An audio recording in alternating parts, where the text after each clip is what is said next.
All right, good evening, good afternoon. We're here live at the Colony Mill.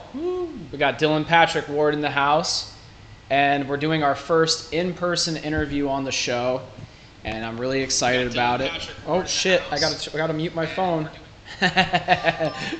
We did the sound check, but I still don't have it 100%. So I just want to get into it. I'm gonna start right in the middle. Tell me, what was your last show? What was my last show? I played at Harlow's Pub in Peterborough. Oh, I've never been to Peterborough.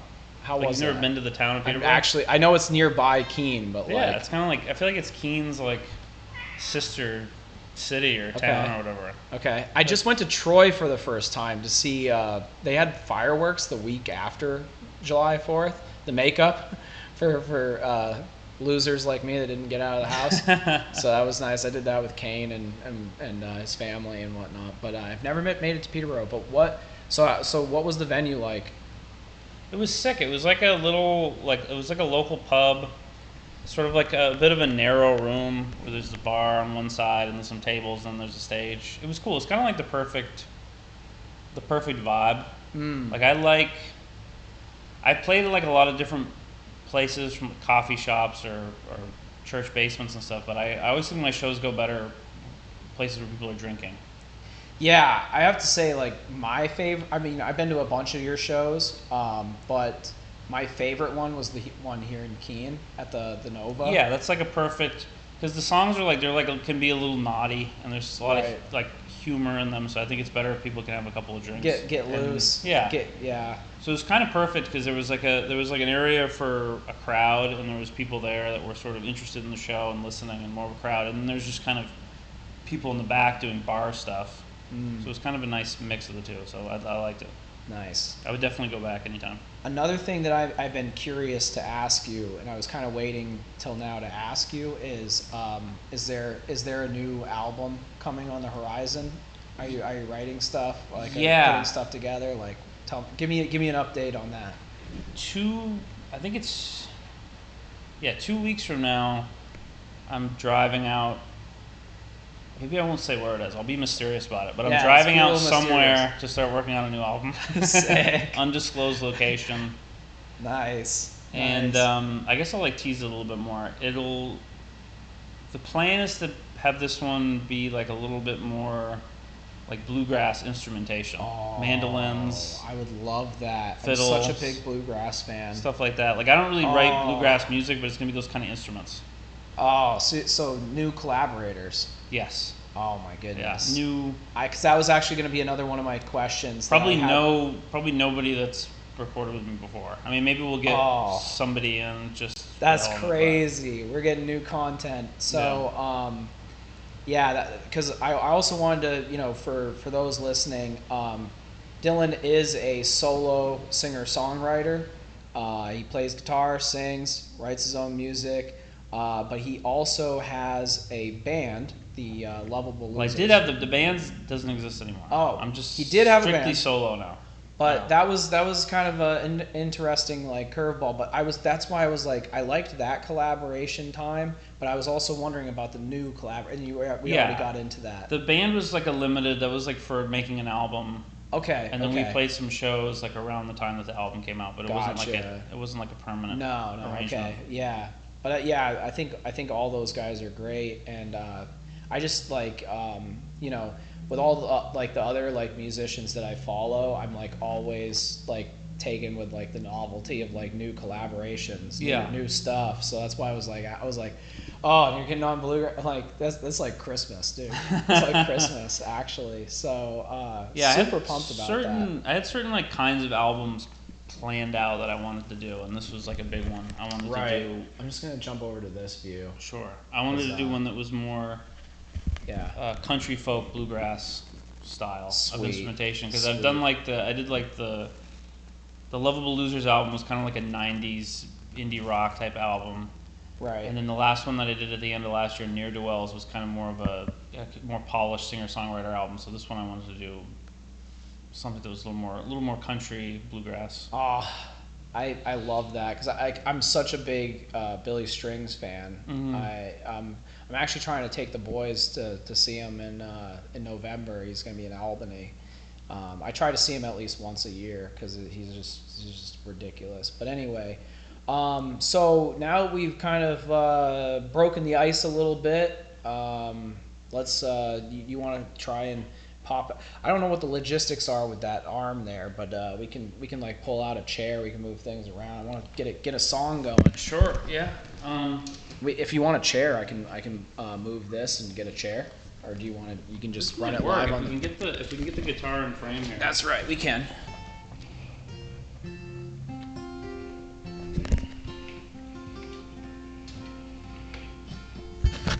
Sweet. Yeah, that's perfect. Is it alright if I play a song about huffing glue? Is that allowed with the? Maybe not. Okay. Maybe not actually. All right. Sorry. No, that's okay. We're gonna try and keep it G, but cool, no problem. I'll play one that's a little more tame. So I had actually put out an album last year on this day, on July 19th. It was called "The Porch Collapses." So today's the year birthday of the Porch Collapses. Sweet. Let's go. This is a song from that. It's called "Little Green Man."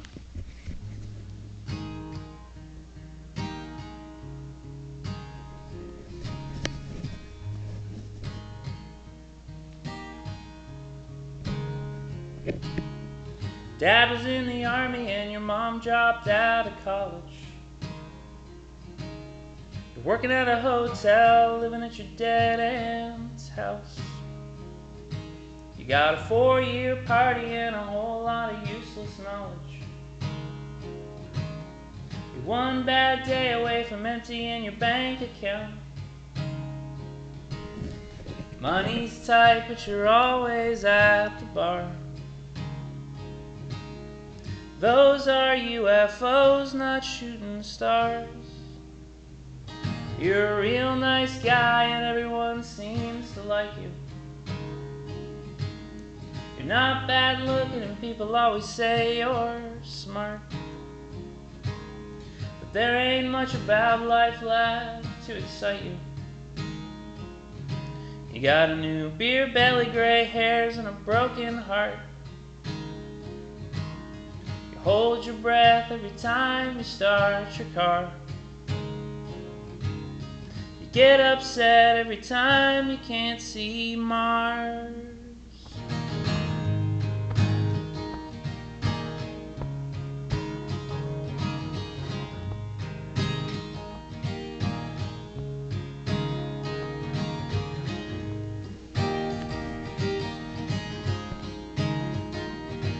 Got a cousin down south who thinks the world is ending, but he's got guns and drivers to see him through. But you can't think of a message that's worth sending to the little green men who are looking after you. You hear a little voice outside the bar telling you to stay right where you are.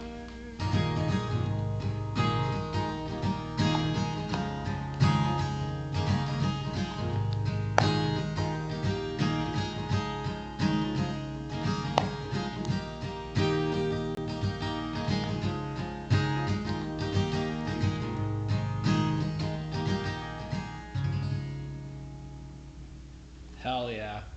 Hell yeah, brother. All right, that was great. So that's kind of what we're working with.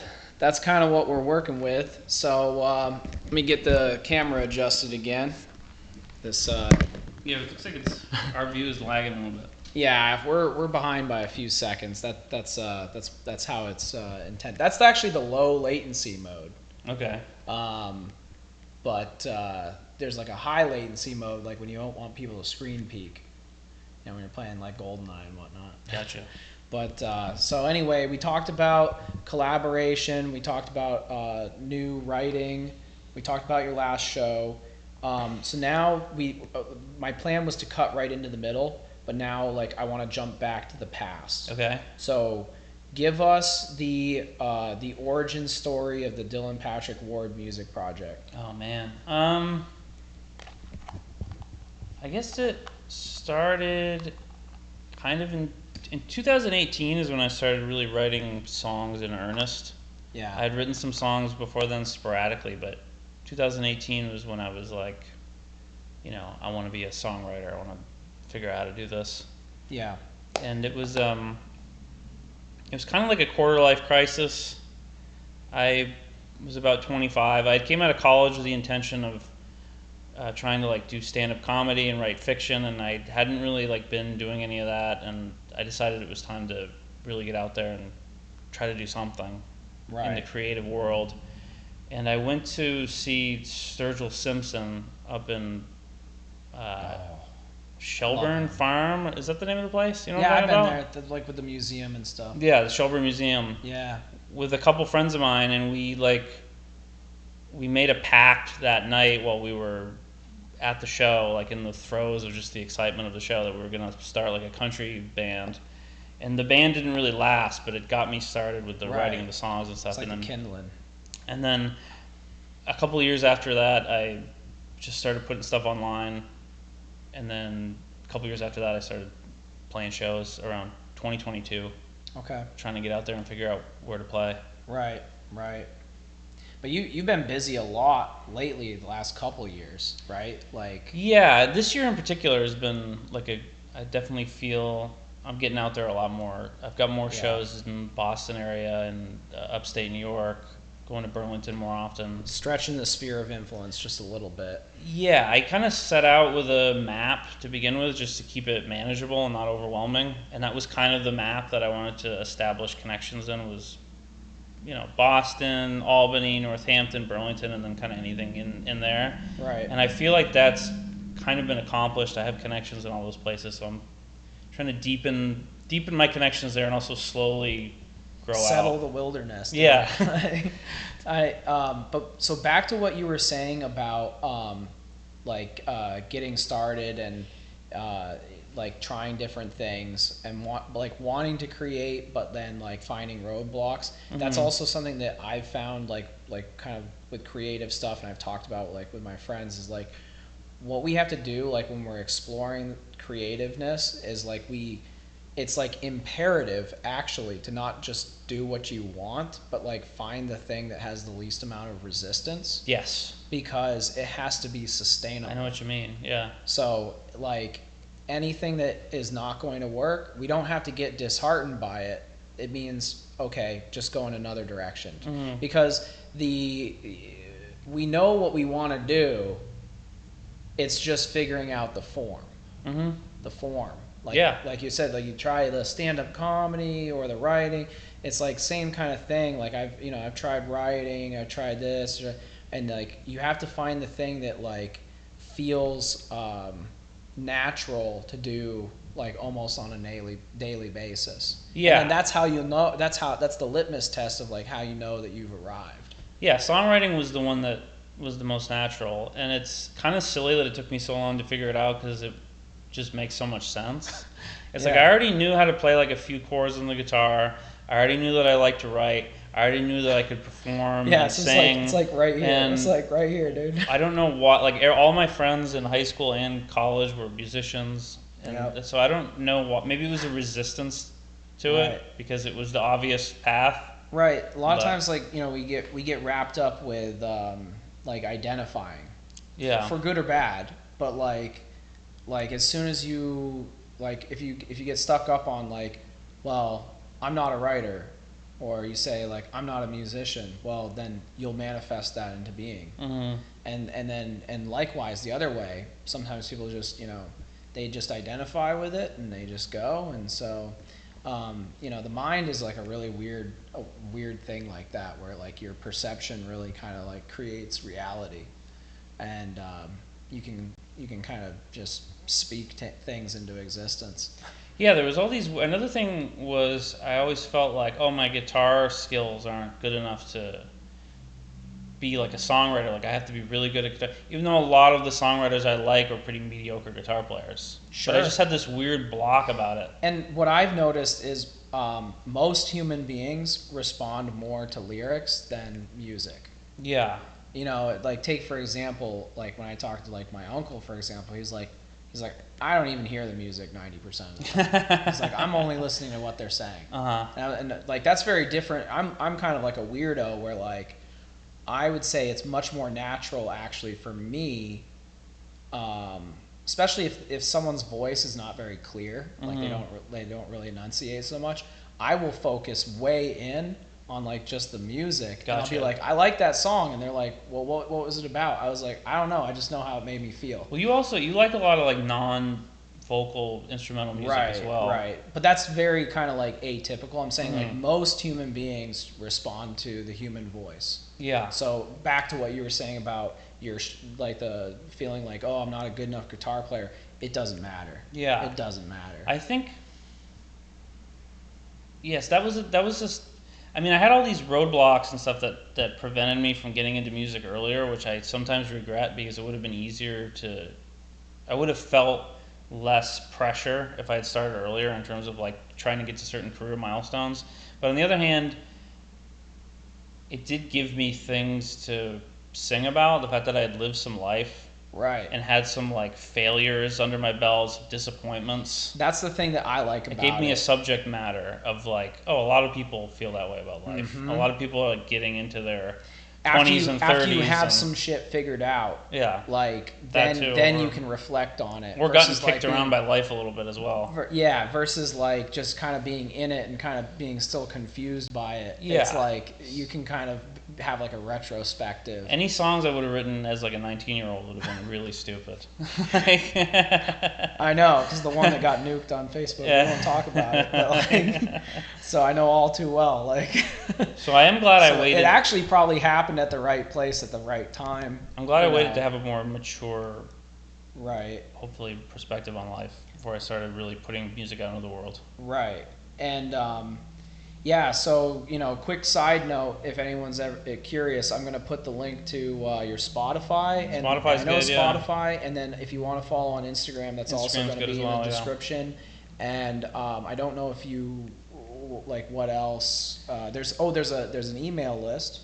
I have him on the email list. DylanPatrickWard.com is a good place to go for. Oh, he's got a website, so we'll have the website link in the description. If you want to check out more. That's a good place in terms of live dates, and you can also sign up for the email list there. So. Right. So that's good. What else is going on? Like aside from the music. I don't know, man. I feel like the music is like taking over my life. Hey, that's fine too.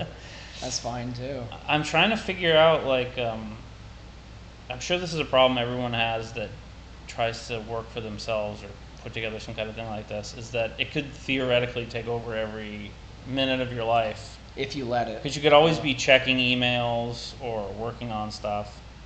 So I'm trying to figure out that balance and how to like compartmentalize life a little bit more. Yeah, you almost have to like block out your time. Yeah.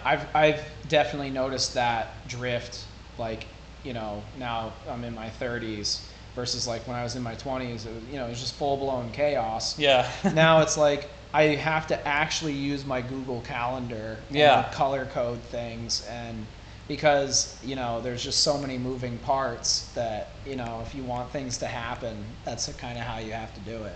Yeah, because it's not like a regular job where you're there or you're not there. Right. It could be 7 days a week, all day, every day, if I let it get that way. Yes. So I got to get better at having like designated times when I'm working on stuff. I encountered that too. Like office hours almost. Yeah. Especially with email, because email is on your phone. It can just infest your entire life.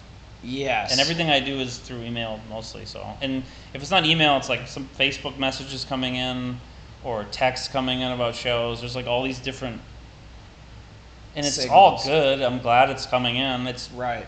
Better than like when I started and nothing was coming in ever. Right. But you're still a human being, not a machine.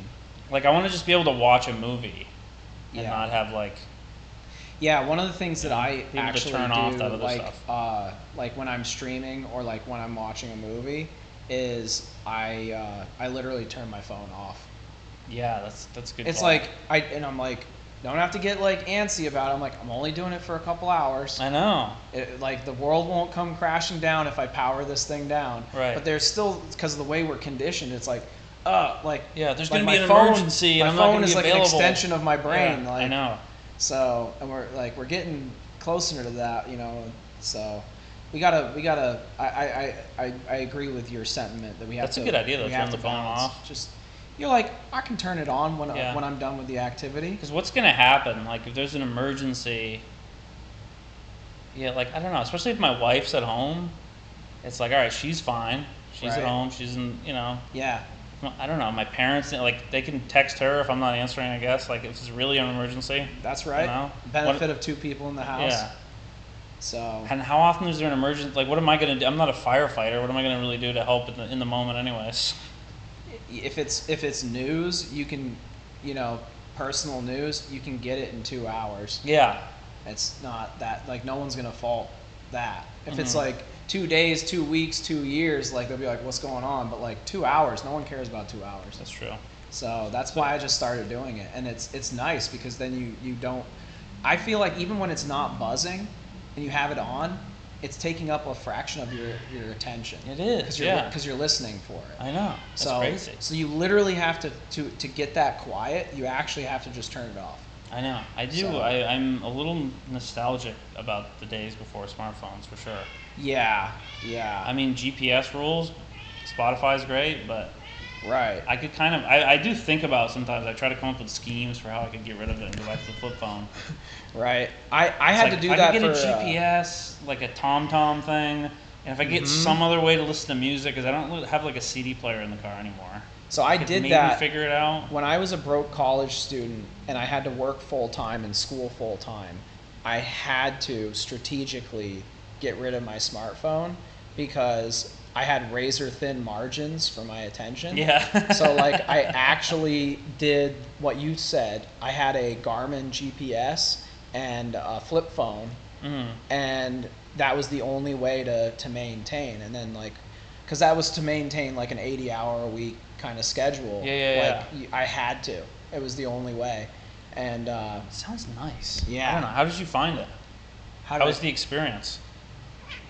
It was incredibly productive. Yeah, and I bet. and I mean, what also helped, and like I had a girlfriend at the time that was like into the whole smartphone thing, and it's like, you have a wife, so it's like, if it's really imperative that the only way to know about this thing is through these other apps, like she'll hear about it, Yeah, That's a good point. And so as it's long as kinda someone like in the house has one, like a support. Then, but it gives you more resources. It actually does. Like, I've already kind of done that with the news, where I just wait for there's like certain people in my life that'll just let me know about things when they happen, so I don't have to follow it. Because I'm trying to spend less time on my phone in general. Yes, and that is a thing. I'm just seeing what it does to my attention span. There was a clip, from my favorite commentator where he was talking about, well, not everyone should follow the news, because to do it properly, it's at least 40 hours a week. Yeah. And so if you're coming up short, you might as well just do 0. Most people are just kind of getting overstimulated by it, and not really. Right. Like, that's where I'm at with it. It's just like very overstimulated. And when you're busy, like I put my head in the sand when I had to get my college degree and work full time at a factory. I was like, no news. Yeah. There's no room for it. So I just think I just kind of I try to figure things will get to me if they need to. I'll hear about them somehow. Yeah, if it's big enough. Yeah. So I'm trying to figure that out. I thought about farming out social media. I know I have some friends that have expressed interest in maybe doing it before, but I like to be on the social media platforms because of the messengers, so I don't know if that would really work, but yeah, you'd have to trying to find ways create like a new one that is not so personal. Yes. But more business. It'd be a pain in the ass to start from ground zero, but you'd have to contact all the people on the old account and all that. But so that's the thing I'm working on. Just spending less time on the phone, trying to get back into reading, and doing things that are just a little more nonfiction or fiction. Fiction, just like novels. Yeah. It's, I've become like almost exclusive nonfiction. Yeah, Mackie Chan wants to make her appearance. Yeah. I do enjoy nonfiction. Well, I enjoy history and all that. That's kind of where I operate.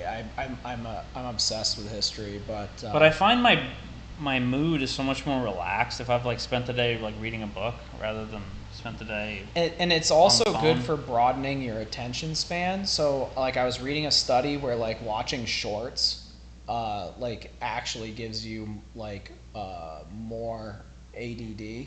And, and reading a book actually puts you in the other. And I start to think like, because there's a lot of people out there that think that like ADD is kind of made up, and like when I did closer research on it, like it is and it isn't, because there's this phenomena with the brain known as neuroplasticity. Right. Yeah. Like the brain adapts to its environment. So if like say like you're playing Call of Duty and you're watching shorts, you need to have a quick attention span. So it's actually not a bug, it's a feature that you need to reset. You need to reset like every few seconds. So and then if you start to do long format stuff like songwriting, like reading a book, it then now your brain wants to adapt to long format. That makes sense. So it's not even so much that it's good or bad. It's like hatchet, good or bad.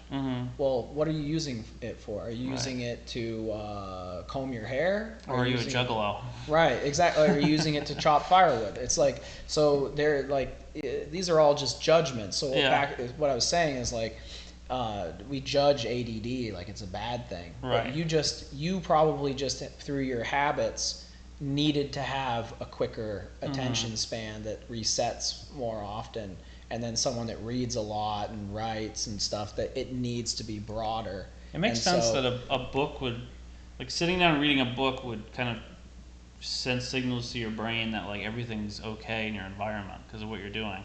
Right. Because if everything was on fire, why would you be sitting there? You wouldn't have time to read a book. So maybe that's why it's a relaxing activity, because it's like training your body to be like, no, everything's cool. There's no threats. You can look at this thing. You're looking at this thing right now. Right. Whereas when you're bombarded with shorts that are all sensationalized, it feels like you're in a war zone. You know, like imagine like, you know, being in a foxhole getting like 10-second radio communications, and then the next channel you're getting a 10-second radio. So it'd be really good to be like ADD or ADHD in a foxhole.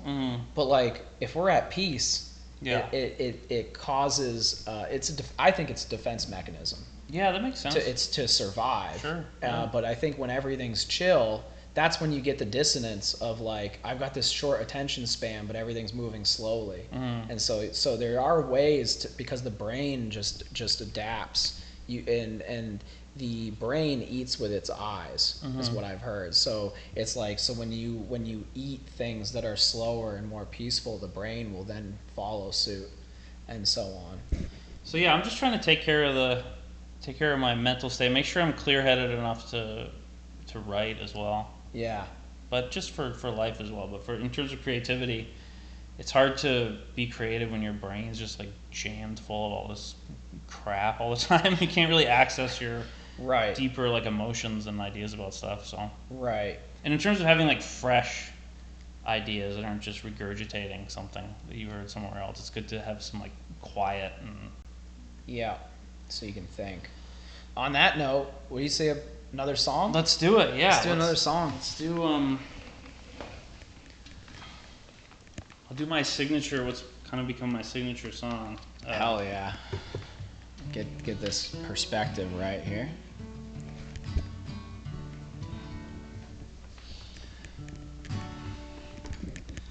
All right. Yeah, this sort of I didn't really predict that it would happen, but it somehow became my signature song.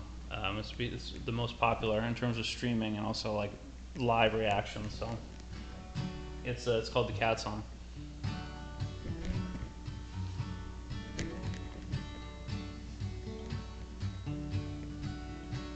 If I was a cat, I'd sit in the window and I would lick my butthole while you watch TV.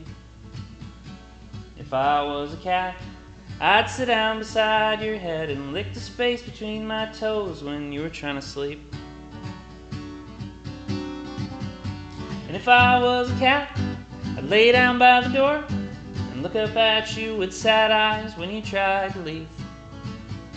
And if I was a cat and you were feeling sad, I'd sit down beside you and keep you company. If I was a cat, I'd eat a bunch of plastic, and then you'd have to chase me down and take it from my mouth. And if I was a cat, I'd chase all the bugs around, but I would never catch a one, and I'd never catch a mouse. And if I was a cat, I'd cry outside the bathroom door, and I would not stop crying until you came back out. And if I was a cat, on lazy Sunday afternoons, you and I would take a nap together on the couch. And I would miss the beer, and I would miss the movie theater, and I would miss the human food, and I'd miss having sex. And I'm not so crazy about dying when I'm 14, but I guess I wouldn't know no better, and I guess that would be best. If I was a cat and you had people over, I'd hiss at all the children, swat at the old guys. And if I got outside, I would fight a dog, and I'd get uglier and meaner with each year that went by. And I'd hate every person and every other cat and every animal and thing that wasn't you. And one day you would find me dead behind the futon, and then you'd stick me in an urn and go get someone new. First you'd cry, just like I'd cry when you would capture me and take me to the vet. If I was a cat, I'd be miserable and lazy, but you would still love me because I was your pet. If I was a cat, I would drive you crazy, but you would still love me because I was your pet. Nice. Nice, dude. I love that song, and Macaroni loves that song too. Yeah, So but she does. there she is right there. Yeah, so that was good. So yeah, I mean, what else? What else can we talk about? Well, we covered the music, we covered some life, played a couple songs. I mean, I think we might have done it. You're the interviewer, man. I Yeah. know. That basically covered what I pretty much had prepared. I got my personal questions answered. I'm so pumped about the bluegrass thing. Like, Yeah. Stay tuned about it. I'm not sure. I mean, we haven't recorded one note of it yet, so we'll see if it even happens. But sure, that's the idea. That's the thing. I'm patient. I'm patient. That's the idea.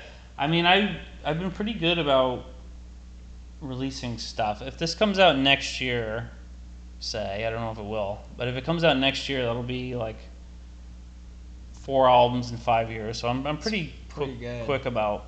Yeah. I've been really lucky to find people that want to help produce them, because I don't know how to do any of that stuff. I meet other songwriters that produce their own stuff, and I've been lucky enough, and they like my stuff enough that they want to work with me. So. And that's the thing, I call them technomancers. They're people Yeah. where like learning that stuff is not resistance. Yeah, I can't even. I tried to learn like the very, very beginnings of that stuff, and I couldn't even figure it out. I know. Like it scrambles me so hard. Early on, I recorded my own stuff just opening up a laptop and using the internal microphone. Like this. Yeah, that was about what I could handle. Yeah.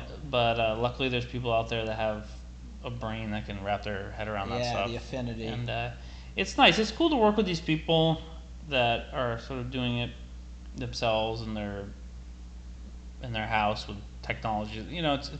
I like the vibe of it too.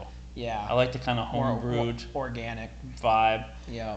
I think there's a lot of people like that I've met that when they're starting out, they try to try to spend a bunch of money like doing professional studios and professional music videos, and I think that's kind of like putting the cart before the horse a little bit. That's I think right. people expect your stuff to be a little more home brewed in the beginning, and there's really nothing wrong with that. No, not at all. It's super natural. And I mean, the technology for home recording is so good. I mean, I could just do this forever. Right. I We're in never a really need crazier to. place than we were, say, 10 years ago. Yeah, I never really need to step foot into a expensive studio. Right. You know, so I'll only really do that if it makes sense someday, if the money's right. Right. But there's no reason to do that. There's so many other avenues. Right. So, yeah. Sweet. So just to let you know, I'm going to download a copy of this, and I'm going to make a separate YouTube that is just for interviews. Sick. All right, cool. And I'll give you that, and I'll give you the hard copy. I'll give you the link. Whatever. I'll give you all the stuff, and then we'll get you all the stuff. We'll get you the like I said, his Spotify, so you can listen to the tunes, the Instagram if you want to see what's up, the email list if you're interested in following the shows. We'll have all of that kind of in the post-production part. So, but yeah, I mean, sounds good, man. if it's up to you, if it's all good with you, if it's up to you. Should we go crush some cheeseburgers? That's what I'm saying. I kind of want to just go down and eat. I haven't eaten anything today. Let's go crush some cheeseburgers. All right. You guys have a good one. Thanks for coming and hanging out. Thanks for watching the replay. And hope to see you on the next interview.